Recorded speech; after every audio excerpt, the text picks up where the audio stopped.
Embassy నుంచి letter వేయడం జరిగింది. అయితే దీనికి ఇక్కడ అంతా ఎంక్వైరీ చేసి కరెక్ట్గా ఎంక్వైరీ చేస్తే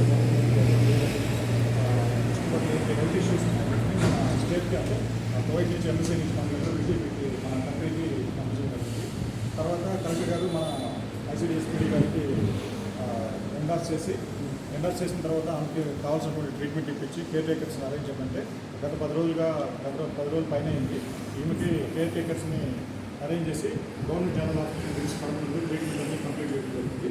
తర్వాత కలెక్టర్ గారి ఆర్డర్స్ మేరకు కలెక్టర్ గారికి నోట్ అప్లోడ్ చేసిన తర్వాత కలెక్టర్ గారి ఆదేశాల మేరకు జిల్లా స్త్రీ మరియు శిశు సంక్షేమ మరియు సాధికారత అధికారి వారి ఆదేశాల మేరకు ఈరోజు అమ్మఒడి ట్రస్ట్ చిత్తూరు వారికి ఈమె హ్యాండ్ ఓవర్ చేయమని కలెక్టర్ గారు ఆర్డర్స్ చేయడం జరిగింది. కాబట్టి ఈరోజు 13వ తారీఖున ఆమె హ్యాండ్ ఓవర్ చేయడం జరిగింది.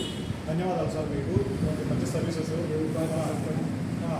ఈమె యొక్క బాధ్యతలన్నీ కూడా పూర్తిగా అమ్మఒడి ట్రస్ట్ వాళ్ళు తీసుకుంటున్నట్టు కూడా మేము మా లెటర్లు కూడా మెన్షన్ చేసి వాళ్ళకి హ్యాండ్ ఓవర్ చేయడం జరిగింది.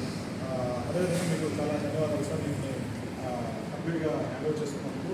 ప్రస్తుతం క్షేమ సమాచారం మాత్రం మాకు